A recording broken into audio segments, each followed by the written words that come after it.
Now right in front of us we have the Colombian Cri-Cri plane, and the more I look at it, the weirder it becomes. Yes, in today's video, let's check out the weirdest and not particularly most handsomest aircraft, if that is a way to put it. You know, I went on a little search mission to find very interesting planes. Let me show them to you today. Now, as I already said, we will start off with the Colombian Cri-Cri, which is a French plane from the aircraft manufacturer Colombian. Now, Cri-Cri, or Cri-Cri probably, is a French word and it means cricket, which kind of sums up this airplane, doesn't it? I mean, it is quite a small aircraft. In fact, it is the smallest multi-engine plane and also the cheapest one. You can buy this plane for around $20,000. They are still building this plane. This is an extremely affordable plane, probably one of the cheapest planes I've seen in a while. You know, normally planes are extremely expensive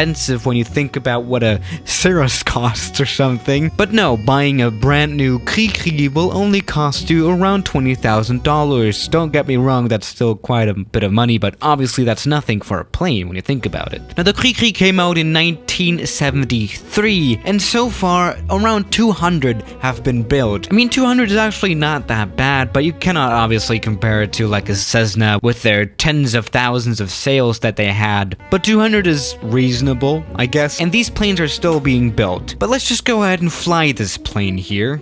This is the cockpit. This looks more of like a glider cockpit. Also, this stick here is kind of a glider stick, but no, it's motorized. So let's go ahead and take off and see how it does. Quite quick, not bad. Alright, we have temporarily gone out of control. That might not be... What happened? We're going for dolphin flight mode. I don't think that's supposed to happen, but the airplane normally does actually fly. That's good. Why is it pulling up that much? Jesus Christ. Now, obviously, due to the price, you cannot expect anything fancy, really. This is a very simple plane. Really, this plane is as simple as it can get. You know, we have a few switches, a few gauges, and that's it. But that doesn't matter as long as the plane stably flies, and it does. It does fly quite well. I mean, we temporarily lost control earlier on, but that's it. Now, I mean, obviously, this plane cannot fly in IFR conditions or anything like that. It doesn't have autopilot, but that doesn't matter. It's only like $20,000, and for that, it is great. Now, I think the engines that we have right in front of us are genuinely chainsaw engines. Very high-tech, but I mean, it works. But let's just go ahead and land this plane, because I want to check out another version of this plane. There's also a jet version of this. And would I like to fly on this plane in real life? Definitely yes. I mean, I haven't looked up the safety record of this one, but I don't know, probably okay. Now, due to this plane's small size, it is also very, very light. The maximum takeoff weight is 200 kilograms. Oh, wow. Oh, he's too fast, he's too fast. And dead. Okay, I just wanted to put the plane down, to be quite honest, but we are kind of alive. Yeah, the maximum takeoff weight is actually just 200 kilograms, so you cannot really be that much of a heavy person when you want to fly this plane, really. But whatever, this is a very interesting plane. Now, I think even more interesting is the jet version of this one. Let's just check that out. Oh wow, it's really... How do these small thingies create so much noise? And how are they able to create so much thrust that this plane is able to take off? Oh wow, that is quick acceleration. I mean, it's kind of cool, but it's also pretty ridiculous, but it works. Oh wow, this can also be a stunt plane, obviously. All is good. Overall, we can say that the Cri-Cri, or the Cri-Cri plane by Colombian,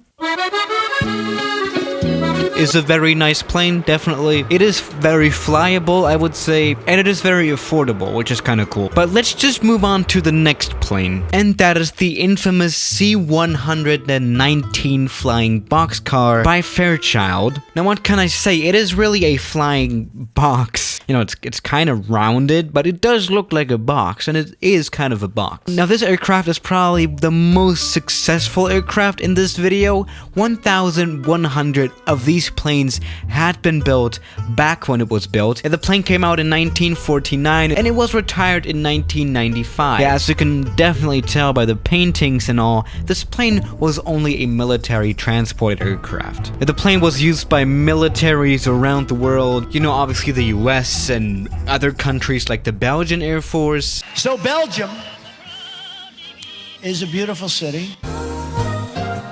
by China, pretty much all around the world, and it was quite a nice plane. The looks were kind of special though. As you can see, this is a very interesting design here. We have the tail that is mounted to the wings, kind of. Yeah, it's quite obvious. This plane has very special looks. Now let's see if we can take off on this short runway here. I actually want to find out. This is the cockpit. Obviously this is an old plane, so it does look old. Let's use the whole runway because we'll need it. Right, let's not forget about flaps. These come out quite well. This is probably a very sturdy plane, so I think that we might genuinely take off. Alright, okay. We have taken off. That is good. The airplane flies, and in the air without gear, this plane looks just as strange. It's not the ugliest plane, but it is not the most handsome plane either, definitely. We take a look at the internals of the plane. This is quite spacious, at least the cockpit. We have a lot of space in here, which is kind of unusual. Here we have a cargo space. I think this plane was mostly used for cargo. I mean, it was, after all, a transport plane, so I'm quite sure that this was not used as a fighter jet, but this plane, it does fly, and it did fly for a long time. The last Air Force to use this plane was the Chinese, and yeah, the plane held up very well, which is good. Now let's try landing this plane, probably not at the airport down here, because we will die. That's not good.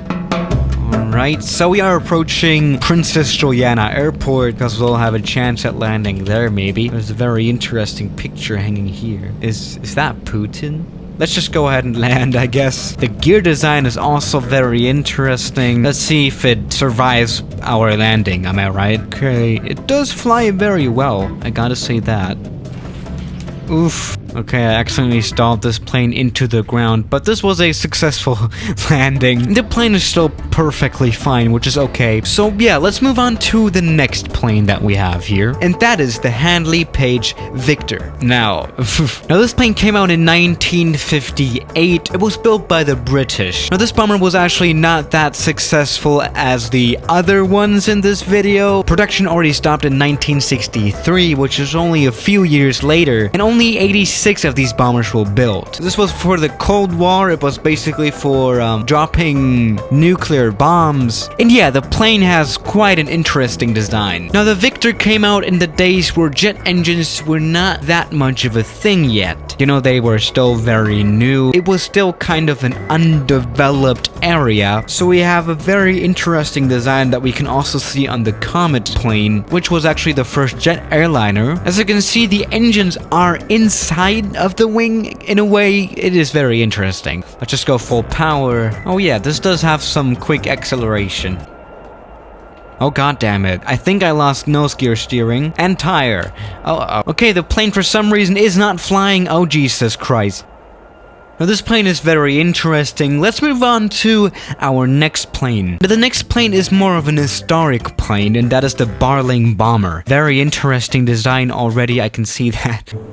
Okay, now here's the plane responding. Now this is, as I already said, the Barling bomber. It came out in 1923, and it does look like it came out in 1923. Actually, it was only operating for 5 years, because it was retired in 1928 for some reason. Now the design is quite interesting. Something that we can see is that this plane is a tail dragger and a traditional landing gear designed plane at the same time. The explanation behind this nose landing gear design is probably that the plane used to tip over a lot, and this was the fix for it apparently. Now, this plane was more of an experimental plane, and it does look like that. Now we all know biplanes, right? Biplanes, they have 2 wings. But what are airplanes called that have 3 wings? It's actually triplane. That is quite reasonable. Now let's just go ahead and fly this one. There's also a small runway, so let's see if we can make it.